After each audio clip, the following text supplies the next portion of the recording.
right, so my name is Shannon Garrison, and this is what I learned from N to 11. Right, just waiting for there's my slides.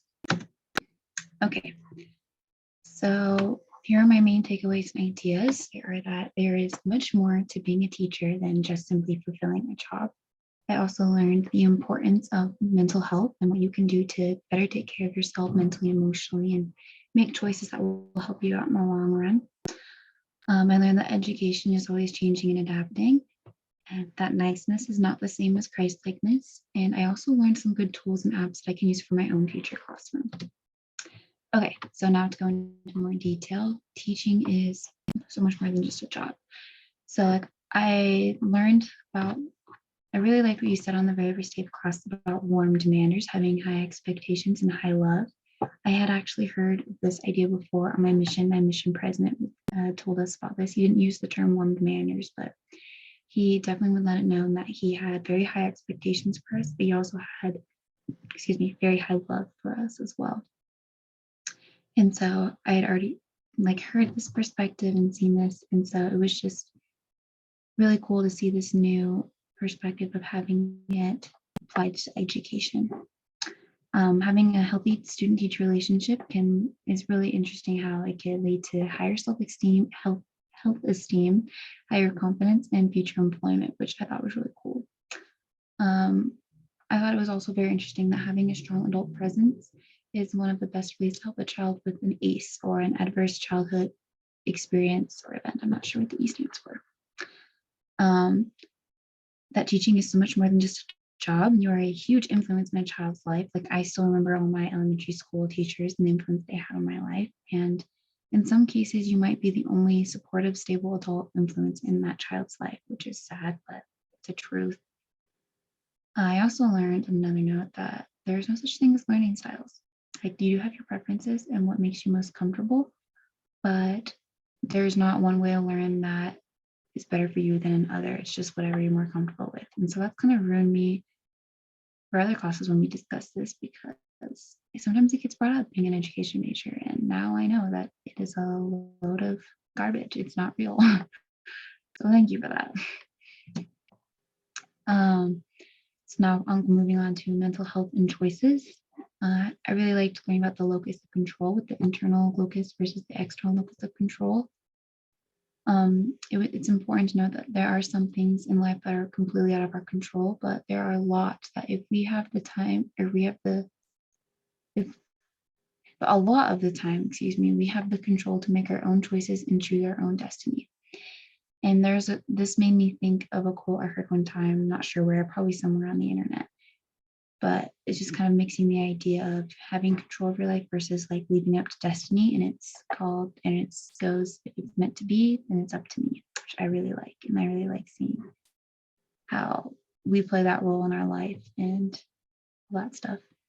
I also really liked learning about the importance of play. I am an ECSE major, so in my early education classes, we've talked a lot about the importance of play. I really like seeing this more in regards to us as adults, that play is a way that we can relieve stress and even help improve our mental health. It's not just when you think of play, usually you think of a little girl playing with her Barbies, or a boy out playing with his trucks or something like that. But it's really just any recreational activity that you enjoy and that there's no pressure surrounding. It's just something purely just for fun. And I think that play needs to be incorporated into our lives more than it is, because there's so many benefits to play. I also really liked what you said about thriving versus surviving.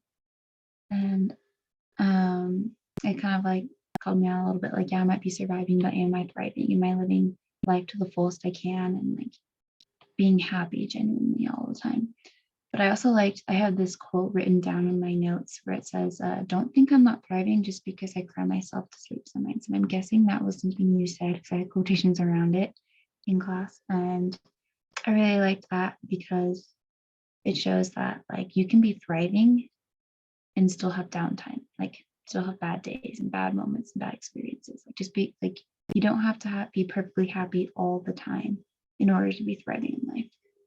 So that was a good reminder for me that not everything's going to be perfect. It never will be, in fact. Okay, and then moving on to education is always changing and adapting. I really liked what you said about how a great teacher is always looking for ways that they can improve themselves to better help their students. And I am currently in the early field practicum right now. And I was talking to my mentor teacher, and she was telling me about how she is still looking for ways after years of teaching. She's still always looking for ways that she can better improve and better reach her students. So we always need to be looking for that. No, regardless of how long we've been teaching, there's always ways you can improve and always ways you can better help your students. I also really liked learning about the role of innovation in education. I never really thought of it that way. And learning that BYU Idaho itself was an innovation to education with like the 3-track system. I always kind of thought it was dumb and annoying. I lucked out having fall winter, but even though I do still go during the spring sometimes on my flex track and take extra classes, but I always thought that was really weird and I didn't like it. But now understanding its purpose and the innovation behind it, I really like it, and I make sure I share that with people when they talk bad about the track system. I also liked the example you gave about Netflix and Blockbuster and how as you adapt innovation, you can either succeed or refusing to adapt to new innovations can be your downfall, like it was for Blockbuster. I also really liked how you discussed the purpose of school, because I always just thought like, oh, education, that's the purpose of school. But there is so much more behind it. And like your hierarchy idea, I really liked. I also really like discussing values within education. I thought that was really cool perspective to put on things. Okay, and so I also learned about some really cool apps and tools that I can use in my future classroom. I want to be a kindergarten teacher in the future, but also like early education, I would really love to do too, like first grade, second grade, that sort of thing. And so a lot of the things the apps we use would be above my students' like level of understanding, but I did really like Class Dojo. I think that's a great idea, as well as having a class website. That would be great for gathering information for my parents or for parents of students. In Canva, I really liked Canva, and I've already used it for other classes. Like I made a worksheet from it for my practicum class. Getting a LinkedIn and a portfolio, they were also both very beneficial, and I'm sure I will continue to use those beyond college as well. And then lastly, niceness is not the same as Christ-likeness. I really liked how you said that, and going along with that, I believe you said something about how everyone needs a cause and mine is Christ, which I really liked, focusing your life around Christ and stuff like that. It really stuck with me throughout this entire semester, and I'm trying my best to make Christ more of a focus in my life as well. Okay, and now moving on to the consultancy project part of this assignment. Okay, so once again, I have my main ideas and key points for this project, or for this, yeah. I have some suggested changes to the gamification project. I also have some information regarding oral exams and discussion and debates, preparation for the Google exam, group presentation time, and some confusion surrounding the mid-semester survey. So let's get into it with gamification. So I was actually in the gamification group, so I kind of felt like I spent more time with the readings and stuff surrounding the project, but I thought the project was great, and a lot of fun. But I couldn't really see the connections between gamification and education in our readings and in the actual project. Like there was nothing actually connecting what gamification is and how it can be incorporated into the classroom and curriculum. And I knew personally the connection from discussing it in Ed 361, but a lot of students take this class before 361. So they wouldn't have that prior background knowledge unless they just happen to know what gamification was, which I did not know before last semester when I took 361. And from the data, I gathered that most people ranked gamification as the least useful project or the second to third least useful. And I feel like adding this connection, explaining what gamification is, why you should use it, and how it can better help you in the classroom would make it more useful to your future students. And the readings were really good and I liked them. Like there was like Super Mario Effect one, and I was talking about the purpose of school and such as that. But I would suggest adding one of the following articles I have right here to help students see the connection between gamification and education and why it should matter to them. Okay, so let's just open these ones. Oh, okay, let's see. So I've got 3 articles right here. And I guess for the podcast, you won't be able to see this, but oh well, you will for the video.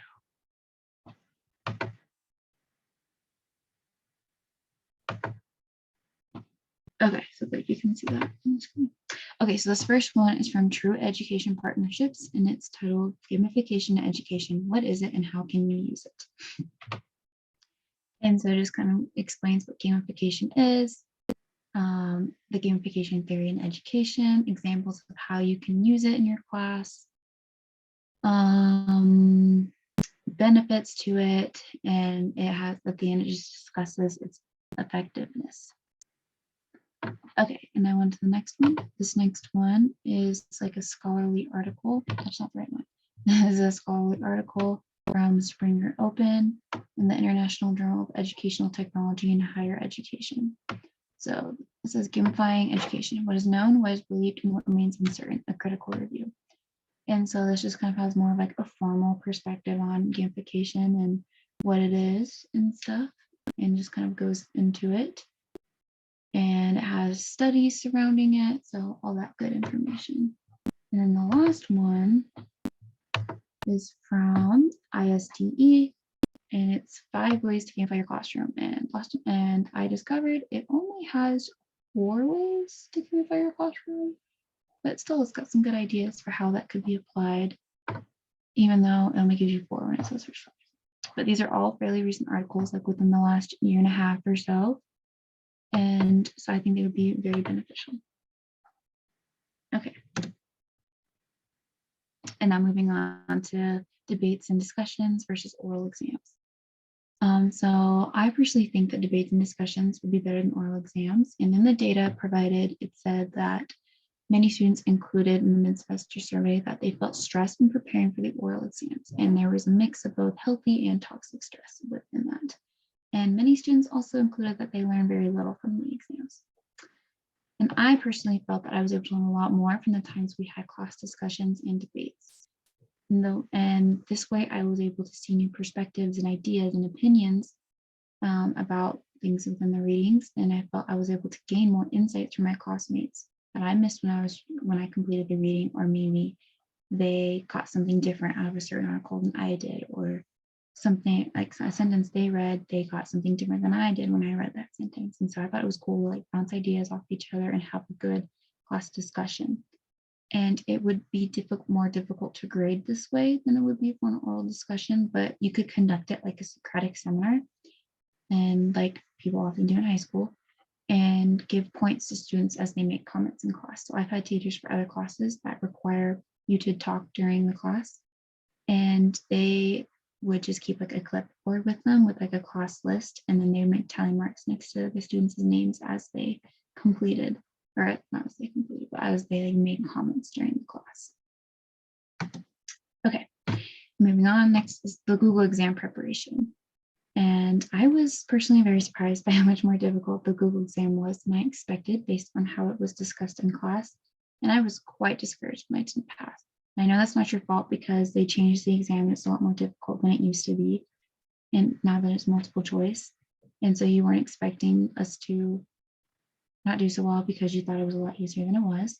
But in the future, I would suggest having some prep for the test beforehand, like making practice quizzes and tests required in the same week as the exam is due. So like typically that week, you, instead of having like the attendance quizzes and like the readings and going to class and having a project, you just did the Google exam. But I think having the Google exam plus some preparation during that week would go a long ways. And like it would be more work, but it would be worth it in the long run because students wouldn't have to be retaking the exam and spending the money. And it would help them feel more prepared. And it's more likely that students will pass it on their first attempt, which will then save them $10, some time, and yeah, it'll keep them from getting discouraged as well. And lastly, I want to discuss group presentation time in the mid-semester survey. And so both of these are things you've already discussed in class or clarified and or made adjustments to. But when my group presented, we only ended up with 5 minutes at the end of class for our second day of presenting. And we planned on having a group discussion, but we didn't have much time to actually get a good group discussion going. It's like I was in the gamification group, as I previously mentioned.